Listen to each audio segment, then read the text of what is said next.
Europe 1, 6h45, Thomas Soto. C'est le kiosque d'Europe 1 avec le retour de toutes ces plumes originelles. Marion Calais pour les régions, Sophie Larmoyer pour l'international, Eva Rock pour la télé. Bonjour mesdames. Bonjour Thomas. Alors autant vous dire que c'est un peu le bazar ce matin, ça part un peu dans tous les sens avec quand même une dominante politique. Ainsi aujourd'hui en France, titre le bal des débutants à l'Assemblée, ce sont quand même 424 nouveaux députés sur 577 qui vont faire leur rentrée. Parmi eux, on comptera près de 40% de femmes. C'est un record, ce que souligne la Croix qui titre « Mesdames les députés ». Le Figaro lui titre sur le baptême du feu pour les marcheurs. En une de l'Opinion, vous trouverez une petite annonce. Tiens, Macron cherche hommes-femmes pour entreprises publiques. Expérience souhaitée, AMF, RATP, Caisse des dépôts, Business France, le grand mercato des dirigeants publics va bientôt commencer.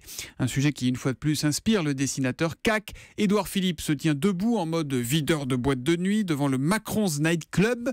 Un couple se présente devant lui pour tenter de rentrer. Je suis un homme politique de gauche, mais je suis accompagné par une femme de droite issue de la société civile. Bon, il y a des chances que ça rentre.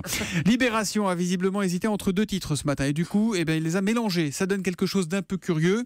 Tirage au sort à la fac, bad buzz comme les abeilles qui envahissent la une après que Matignon a été pris dans le pot de miel, comme l'écrit Libé. On en vient aux deux vraies nouveautés du jour. La première, c'est dans les pages Sciences du Figaro et cet article titré « La forme de l'œuf, une histoire d'aile ». Pour les chercheurs américains qui se sont penchés sur le sujet, ça a été Pâques tous les jours pendant des mois. Du matin au soir, il y avait chasse aux œufs de toute taille et surtout de toute forme. Au final, écrit le journal, une équipe de la Princeton University apporte aujourd'hui la preuve par l'œuf. Il s'amuse, le journaliste, la preuve par l'œuf.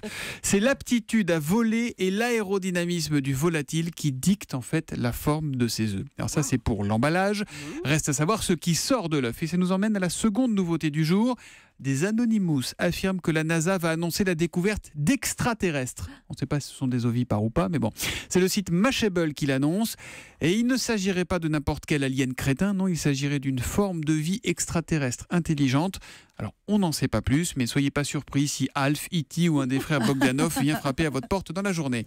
Marion Calais, 3-1 dans la presse quotidienne régionale à présent. Celle de Centre Presse sur les adieux de Jean-Pierre Raffarin au Sénat. Il annonce son retrait de la vie politique élective. Je renonce aux 3 ans de mandat qu'il me reste, dit l'ancien Premier ministre âgé de 69 ans qui dit vouloir se consacrer à la création d'une ONG. Et on retrouve et on réécoute avec plaisir sa plus grande déclaration politique de tous les temps. Le oui a besoin du débat pour gagner. Win, the yes needs a no to win. Il va nous manquer. Il ne sera jamais président du Sénat, alors du Jamais. coup. Ouais. La sécheresse en France, des restrictions d'eau dans 38 départements, titre Ouest France. Les niveaux des nappes phréatiques et des cours d'eau sont bas. L'Ouest, notamment la Loire-Atlantique, est particulièrement touchée. Et puis revenir ou pas à la semaine de 4 jours à la rentrée, question dans de nombreuses communes. Et c'est le foutoir, assure ce matin le Progrès. Pour septembre, certaines communes du Rhône ont déjà tranché. Ce sera trop court pour tout réorganiser. Pour l'histoire du jour, Marion, vous nous faites un fromage au sens propre. Un fromage du Salaire, tradition en l'occurrence. Ils ne sont plus que 6 à en faire dans le Cantal. Et celui-là a su se faire une place grâce à une simple page Facebook. C'était fin 2015, raconte Ouest France. Photo de la ferme, du troupeau, d'un veau qui vient de naître. Les publications de la jeune Charlotte Salade pour promouvoir la production de la ferme familiale sont rapidement repérées par un fromager parisien, puis par un des meilleurs fromagers de France en Bretagne, des Auvergnats qui discutent prix avec des Bretons, ça vaut le détour, se souvient-il d'ailleurs. Pour la jeune femme, c'est le déclic. Fini le passage par l'affineur, désormais c'est la vente directe avec des prix réévalués à près de 20 € le kilo. Aujourd'hui, le Salaire est distribué jusqu'à Londres et à Hong Kong. Alain Ducasse ou Christian Elchebest l'ont aussi mis à leur table. Et cela alors qu'il y a 3 ans, la famille pensait carrément arrêter le fromage. Voilà, et on a une pensée pour le chef Sandrin, dont on a appris la disparition hier soir. Et on y reviendra tout à l'heure, notamment dans le journal de 8h avec Olivier Pouls qui viendra lui rendre l'hommage qu'il mérite. Le plus vieux détenu d'une prison fédérale américaine a été libéré vendredi dernier, Sophie Larmoyer. Il a 100 ans et ce monsieur n'est pas n'importe qui. John Francese, dit Sonny Francese, né à Naples en février 1917. C'est l'une des figures de la mafia new-yorkaise. 100 ans, vous le disiez, dont plus de 40 derrière les barreaux. Le New York Post l'appelle le gériatrique gangster. La dernière fois qu'il est tombé, c'était en 2010. À 93 ans, il avait pris 8 ans pour avoir racketté des clubs de striptease à Manhattan. Les magistrats semblent partager entre fascination et agacement. Ils rendent Francese responsable d'avoir rendu la mafia glamour. on le voyait souvent traîner avec des célébrités comme le boxeur Jake LaMotta ou Frank Sinatra au Copacabana, un fameux nightclub. Que Julie connaît bien. Vous dites qu'il a passé plus de 40 ans de sa vie, parce qu'il y a des photos, il a passé plus de 40 ans de sa vie en prison, La première Sonny fois, Francese. c'était pour agression. Sonny avait 19 ans et ensuite, vous savez ce que c'est. En 1970, accusé d'avoir été le cerveau de plusieurs caisses de banque, il prend 50 ans, mais ressort 8 ans plus tard sur parole, puis il replonge et ainsi de suite jusque dans les années 2000. C'est à cette période d'ailleurs qu'il fait des confidences à un nouveau du clan des Colombo. Après un meurtre, il faut prendre le temps de découper le corps dans une petite piscine d'enfants, puis faire sécher les morceaux au micro-ondes avant de s'en débarrasser dans les poubelles publiques. Facile.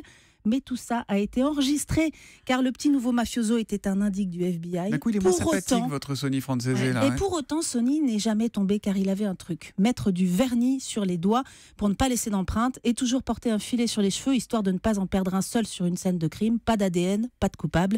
Les autorités pensent qu'il a tué entre 50 et 100 personnes, mais n'ont jamais pu le prouver. Incroyable, quelle histoire. Et là, à 100 ans, donc, il va peut-être prendre sa retraite ? Oui, avec sa gueule à la De Niro, le parrain est sorti de l'hôpital de la prison avec son déambulateur, aidé de 2 de ses 8 enfants qu'il héberge à Brooklyn. Mais Sonny a un fils dont il ne veut plus entendre parler, car John Jr. a changé de camp. Il travaille pour le FBI. C'est même lui qui l'a balancé en 2010. Eh ben dis donc, même à 100 ans, il est rancunier avec son fils. Le nouveau plus vieux détenu fédéral est un membre de la mafia de Philadelphie, paraît-il. Oui. C'est un genou, Salvatore Sparaccio. Il n'a que 95 ans. Merci beaucoup, Sophie. Tiens, on reste aux États-Unis. Oui. Trump saison 1. C'est l'événement à voir ce soir sur TMC à 21h, Eva. Oui, c'est Martin Veil, qui est reporter tout-terrain du magazine Quotidien, qui hérite de sa propre émission. Alors, c'est un prime time exceptionnel pour retracer les 160 jours de mandat de Trump. Une émission dans l'esprit de celle de Yann Barthès, qui a été prié de rester chez lui, pour le coup, enfin presque, et qui débute avec un portrait en chiffres du président américain. Trump, c'est 5 pays visités, mais pas encore la France. 12 conférences de presse, 97 heures à téléphoner ou à rencontrer des chefs d'État étrangers. Depuis qu'il est président, on a compté 9 bisous à Melania. Il a aussi passé 32 jours dans sa résidence de Floride, dont 128 heures à jouer au golf. Oh, nice. 12 interviews en tout, dont 7 à ses amis de Fox News. Il a aussi répété 126 fois cette expression, car oui, on a compté. Fake news. Fake news. Fake news. Fake news. Fake news. Fake news. C'est vraiment l'esprit de Quotidien, le magazine de TMC, évidemment. L'émission est un savant mélange entre des sujets légers et des reportages plus sérieux. Martin Veil est capable de descendre au fond d'une mine à charbon, pour tenter de comprendre l'électorat populaire de Trump et de partir sur une plage de Miami auprès des étudiants qui fêtent le spring break. Vous voyez, ces 3 jours de fête avec beaucoup d'alcool. Et Martin en profite pour tester leur connaissance sur la politique de Trump. Citez-moi un des pays ciblés par le décret migratoire de Trump. Oui, salami. Le salami. C'est où le salami? Je sais pas, c'est pas un pays, mais peu importe. Afrique de l'Est. Ouais, d'après mon pote, c'est en Afrique de l'Est. Le salami en Afrique de l'Est. Le salami en Afrique de l'Est, et oui, évidemment. Alors, ce premier prime est très réussi. Martin Veil, même intimidé, assure toute l'émission. Il offre vraiment une photographie des États-Unis entre humour et info sérieuse. Il y a Gilles Boulot qui vient aussi l'appuyer en tant qu'ancien correspondant à Washington. C'est le magazine parfait pour intéresser les jeunes, en fait, à la politique en général et cette fois-ci à la politique américaine en particulier. Moi, j'attends impatiemment déjà la saison 2. Trump saison 1 sur TMC à 21h. Est-ce qu'on sait si Louise Bourgoin a réussi à conclure avec Martin Veil parce qu'elle l'avait dragué honteusement à l'antenne dans le Quotidien? Elle n'est pas dans le magazine ce soir. C'est un signe. Elle a pris un vent. Bravo en tout cas. Et merci les kiosquières.